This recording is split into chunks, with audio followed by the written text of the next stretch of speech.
నమస్కారం. వనవానికి స్వాగతం. ఈరోజు వార్తలలోని ముఖ్యాంశాలు. బాధితులకు బాసటగా సీఎం రిలీఫ్ ఫండ్ ఎమ్మెల్యే మిరియాల శిరీష. అల్లూరి సీతారామరాజు జిల్లా రంపచోడవరం గ్రామంలో సోమవారము ఎమ్మెల్యే క్యాబ్ కార్యాలయంలో ఎమ్మెల్యే శిరీష విలేకరుల సమావేశంలో మాట్లాడుతూ తమ నాయకుడు చంద్రబాబు నాయుడు రాష్ట్రంలో ప్రతి కుటుంబానికి తాను పెద్ద కొడుకుగా ఉండి ఆదుకుంటాను అని మాట ఇచ్చినట్లుగానే ప్రజా సంక్షేమానికి పాటుపడుతున్నారని, అందులో భాగంగానే నెల రోజుల్లోనే 19,29,000 రూపాయలు విలువైన 22 చెక్కులను అనారోగ్యం బారినపడి బాధపడుతున్న రాజవొమ్మంగి, దేవీపట్నం, రంపచోడవరం, చింతూరు, ఎటపాక మండలాలకు చెందిన 22 మందికి అందచేయడం జరిగిందని తెలిపారు. అలాగే తాను 1952 కంటే ముందు నుంచి తమ గిరిజనులతో కలసిపోయి పేదరికంతో బాధపడుతున్న గిరిజనేతరులకు మాత్రమే ఇళ్లు ఇవ్వాలని అన్నానని, దీనిని కొంతమంది స్వార్థంతో తప్పుదోవ పట్టిస్తున్నారని గిరిజన సోదరులందరూ అర్థం చేసుకోవాలని అన్నారు. అందరికీ నమస్కారం అండి. నేను మీ మిరియాల శిరీషాదేవి, రంపచోడవరం ఎమ్మెల్యే.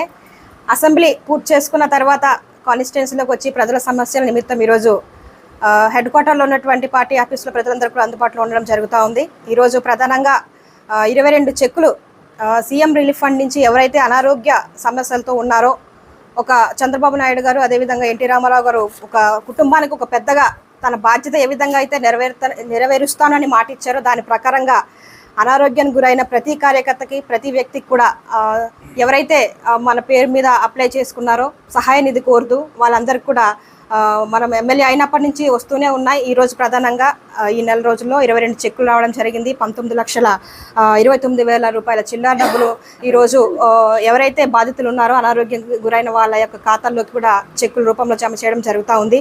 నిజంగా ఈరోజు చూస్తే ప్రజలందరూ కూడా చాలా ఆనందంగా ఉన్నారు. ఎందుకంటే గతంలో చెప్తా ఉన్నారు, ఇప్పుడే గత 5 సంవత్సరాల నుంచి ఈ సీఎం రిలీఫ్ ఫండ్ అనేదే మాకు తెలీదు, ఒక బాగోలేని వ్యక్తికి సీఎం నుంచి సహాయ నిధి వస్తుంది అన్న సంగతి కూడా మాకు తెలీదు. అలాంటి కష్టకాలంలో మేము బ్రతికాము. కానీ ఈరోజు మీ దయ వల్ల, మన చంద్రబాబు నాయుడు గారి యొక్క దయ వల్ల మాకు హాస్పిటల్ ఖర్చులకి ఎంతో కొంత అమౌంట్ మాకు జమ చేయడం జరుగుతూ ఉందని ప్రజలందరూ కూడా చాలా హర్షం వ్యక్తం చేస్తూ ఉన్నారు. ఇది చాలా ఆనందదాయకమని మరొకసారి ముఖ్యమంత్రి గారికి, డిప్యూటీ సీఎం గారికి, మోడీ గారికి ప్రత్యేకమైన ధన్యవాదాలు తెలియజేస్తూ ఉన్నాను.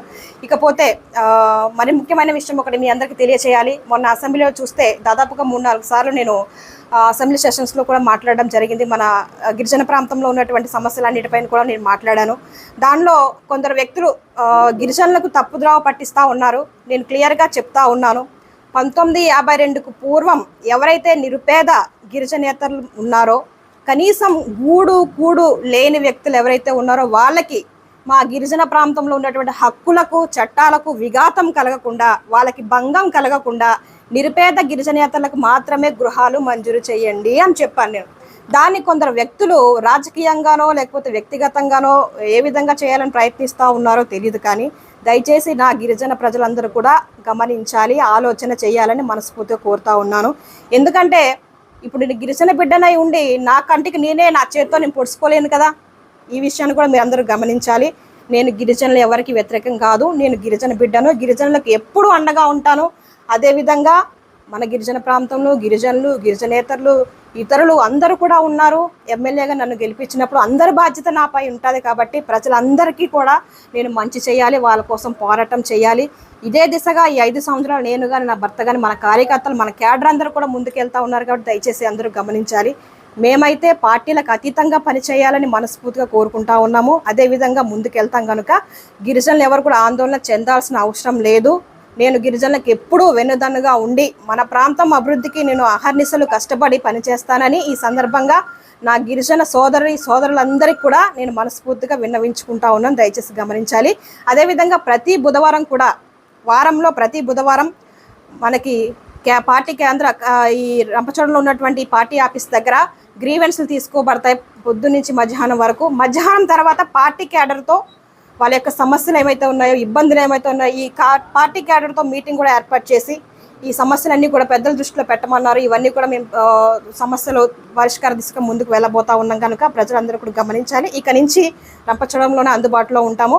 దయచేసి ప్రజలందరూ కూడా గమనించి ఈ అవకాశాన్ని సద్వినియోగం చేసుకోవాలని, అదేవిధంగా కార్యకర్తలు అందరూ కూడా మన అందరూ ఒకసారి కూర్చొని మాట్లాడుకొని మన సమస్యలన్నీ కూడా పరిష్కరించుకునే దిశగా ముందుకు వెళ్ళాలని మనస్ఫూర్తిగా కోరుకుంటా ఉన్నాను. ధన్యవాదాలు.